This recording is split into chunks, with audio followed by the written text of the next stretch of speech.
Hi, now it's time for an extraordinary egg. On Pebble Island, there lived 3 frogs, Marilyn, August, and one who was always somewhere else.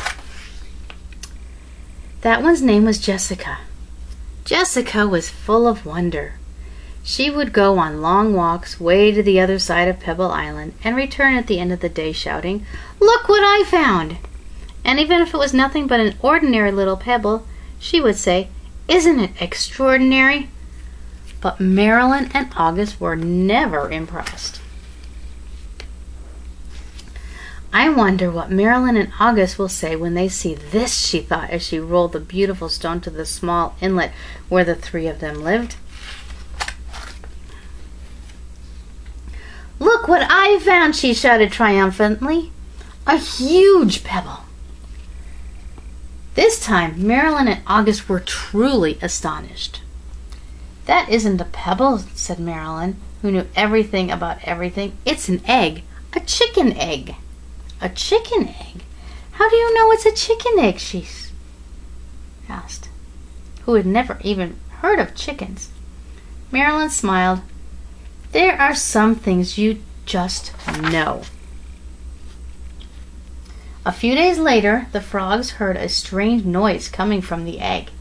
They watched in amazement as the egg cracked, and out crawled a long, scaly creature that walked on 4 legs.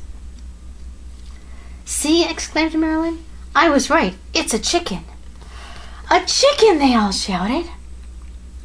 The chicken took a deep breath and grunted, gave each of all the astonished frogs a look, and said in a small, raspy voice, "Where is the water?" "Straight ahead," the frogs cried out excitedly. The chicken threw herself into the water, and the frogs dove in after her. To their surprise, the chicken was a good swimmer, and fast too.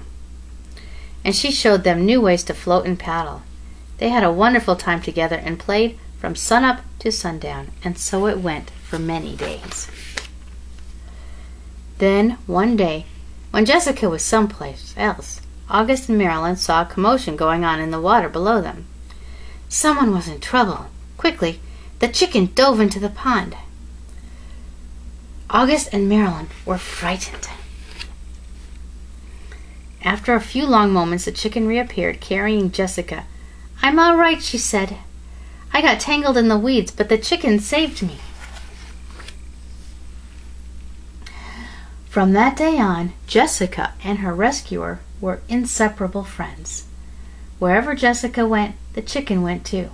They traveled all over the island. They went to Jessica's secret thinking place and to the great Pebble Monument. One day they went to a place where Jessica had never been before. A red and blue bird flew down from a tree. "Oh, there you are!" it exclaimed when it saw the chicken.